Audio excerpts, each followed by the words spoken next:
Guys finally मैं भगवान तुंगनाथ के मंदिर में पहुंच चुका हूं और मैंने भगवान तुंगनाथ के दर्शन भी कर दिए हैं। पंडित जी द्वारा हमने मंदिर में पूजा प्रस्थान भी कर दिया है और अब हमें पंडित जी बताएंगे कि तुंगनाथ की क्या मतलब यहाँ के बारे में बताएंगे थोड़ा बहुत। तो पंडित जी आप तुंगनाथ के बारे में थोड़ा बहुत हमें जानकारी दीजिए। हाँ, भगवान तुंगनाथ जी पूरे भारतवर्ष के सबसे ऊंचाई के शिवालय हैं। तुंग का मतलब ही ऊंचाई से होता है। यहाँ की ऊंचाई 12,500 फीट है, इसलिए यहाँ का नाम तुंगनाथ है। अब इन मंदिरों की जो उत्पत्ति है वो पांडव काल में हुई है। जब पांडव द्वापर में जो है मोक्ष के लिए इस केदार खंड में आए, तो भगवान शिव ने पांडवों को संपूर्ण शरीर का दर्शन नहीं दिया। गोत्र हत्या और ब्रह्म हत्या दोष होने के कारण उन्होंने कहते हैं केदारनाथ ने भगवान शिव ने मायावी भैंस का रूप बनाया और उस मायावी भैंस के रूप में जब पांडव लोग उनको पहचान गए तो भगवान शिव जी उस भैंसे के रूप में जमीन में धस गए। उनके पीठ भाग को पांडवों ने छू लिया। वहीं उनको आकाशवाणी हुई कि आप लोगों ने मेरा स्पर्श कर लिया, आपको मोक्ष हो जाएगा। इस केदार खंड में मेरे 5 स्वरूप के लिंग उत्पन्न हो गए हैं, आप इनका दर्शन पूजन करो तो आपको मुक्ति प्राप्त होगी।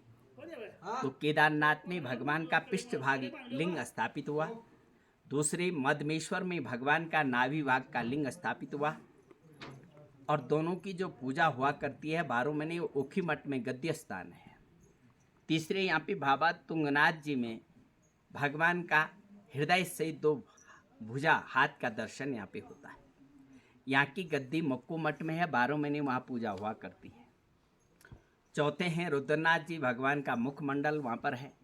वहाँ की गद्दी गोपेश्वर में है, वहाँ 12 महीने पूजा हुआ करती है। 5वें कल्पेश्वर है, वहाँ पे भगवान के जटा के स्वरूप का लिंग है, वहाँ 12 महीने खुला रहता है। इस तरह से पांडवों ने इन लिंगों के दर्शन किए और भगवान बद्री विशाल के दर्शन के उपरांत वहीं से वसु द्वारा स्वर्गारोहणी से पांडवों को मोक्ष प्राप्त हुआ। उसके बाद और एक मुख भगवान का कहाँ है, पशुपतिनाथ नेपाल में, जो मुख नीचे निकल गया था भगवान का भैंसी के रूप में, वो मुख स्वरूप का एक लिंग पशुपतिनाथ में भगवान केदार का ही लिंग है। इस तरह से संपूर्ण केदार ज्योतिर्लिंग के दर्शन पांडवों को हुए। स्कंद पुराण केदार खंड में ऐसा वर्णन आया है, जो लोग इतनी जगह नहीं जा पाते हैं, केदारनाथ और तुंगनाथ के दर्शन यदि वो लोग कर लें, उनको केदार ज्योतिर्लिंग के पूरे दर्शन की प्राप्ति होती है, पुण्य प्राप्त होता है। ये यहाँ का वर्णन है। यहाँ पे आकाश गंगा निकलती है, जो गंगा जी की एक प्रथम धारा मानी जाती है और इस गंगा को सप्त ऋषियों ने तपस्या करके उत्पन्न किया है। केदार खंड मातम में ऐसा वर्णन आता है। इस गंगा के तट पर लोग अपने पितरों के निमित्त पिंड तर्पण आदि करते हैं और इस तुंगनाथ क्षेत्र के करीब 60 गांव हैं जो भगवान तुंगनाथ जी के क्षेत्र में आते हैं। इस क्षेत्र के लोगों में भगवान, जब हम अस्थि दाह प्रेत का क्रियाकर्म करते हैं, दाह संस्कार करते हैं, तो उनकी कपाल की अस्थि निकाल करके इस क्षेत्र में विसर्जन के लिए लाते हैं। कहा गया है स्कंद पुराण में, ऐसा वर्णन आया है कि इस क्षेत्र में यदि किसी भी मनुष्य की अस्थि या भस्म इस क्षेत्र में आ जाए तो उसको वैकुंठ की प्राप्ति होती है, ऐसा पुराण में वर्णन है। और आप अभी तो बादल से छाया हुआ है, लेकिन जब मौसम साफ होता है तो सामने ही हमारे उत्तराखंड के चारों धाम के हिमालय दर्शन यहाँ से होते हैं।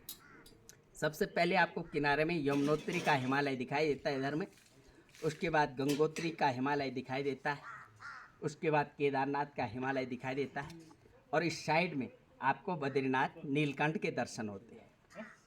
और यहीं इस पहाड़ी के पीछे मदमेश्वर हैं और इस पहाड़ी के पीछे रुद्रनाथ जी हैं। तो भगवान तुंगनाथ जी सबसे ऊंचाई में होने के कारण जो रमणीकता, प्रकृति का सौंदर्य का वर्णन तुंगनाथ से लोग कर सकते हैं, वो अन्यत्र संभव नहीं है। और मैं देखता हूँ, मैं 30 साल से यहाँ पे पुजारी हूँ, 1990 से। जो लोग एक बार यहाँ पे आता है, 2 बार तो वो आता है और न जाने वो कितनी बार और कितने लोगों को यहाँ पे भेजता है, ये भगवान की विशेष कृपा है। पंडित जी, एक जो चंद्रशिला सामने है उसके बारे में थोड़ा हमको जानकारी दें। हाँ, चंद्रशिला क्षेत्र सबसे ऊंची चोटी है और चंद्रशिला में ऐसा वर्णन, पुराण का जो वर्णन है, किंवदंती तो कहते हैं कि रामचंद्र जी ने रावण को मारने के बाद तपस्या की, चंद्रमा ने अपने दोष निवारण के लिए वहाँ तपस्या की। लेकिन पुराण में जो वर्णन है, चंद्रकेतु नाम का कोई राजा था, उस जंगल में शिकार खेलने गया, उसका शेर ने जो है भक्षण कर लिया, उसकी कोई क्रियाकर्म नहीं हो पाई, तो उस राजा के जो हड्डी थी, वो मांस के लोभ में कौवा उस हड्डी को इस क्षेत्र में लाया और इस क्षेत्र में वो हड्डी गिरी और उस राजा को वैकुंठ लोक की प्राप्ति हुई। ऐसा वर्णन चंद्रशिला का है। और चंद्रशिला पट्टी के नाम से इधर पोखरी ब्लॉक में 30 जूला पट्टी है, वो चंद्रशिला पट्टी के नाम से ही जानी जाती है। हर हर महादेव। धन्य हो, हम आज तुंगनाथ बाबा के मंदिर में पहुँचे और पंडित जी द्वारा हमें यहाँ की पूरी जानकारी दी गई है और इस जानकारी को हम पंडित जी के माध्यम से, अपने माध्यम से और यूट्यूब के माध्यम से आप सब तक पहुँचाएंगे। तो धन्य हो गए आज हम, और धन्यवाद करते हैं पंडित जी का कि पंडित जी ने हमें यहाँ इसके बारे में पूरा यहाँ जानकारी दी, आसपास के बारे में पूरी जानकारी दी। आज हम तुंगनाथ मंदिर में आके बहुत धन्य हो गए। जय बाबा तुंगनाथ। हर हर महादेव। हर हर महादेव। सत्य सनातन धर्म की जय। आप लोगों का कल्याण हो। आपके माध्यम से जो लोग भी इसको सुने, भगवान के दर्शन करें और पुण्य लाभ प्राप्त करें। जय। हर हर।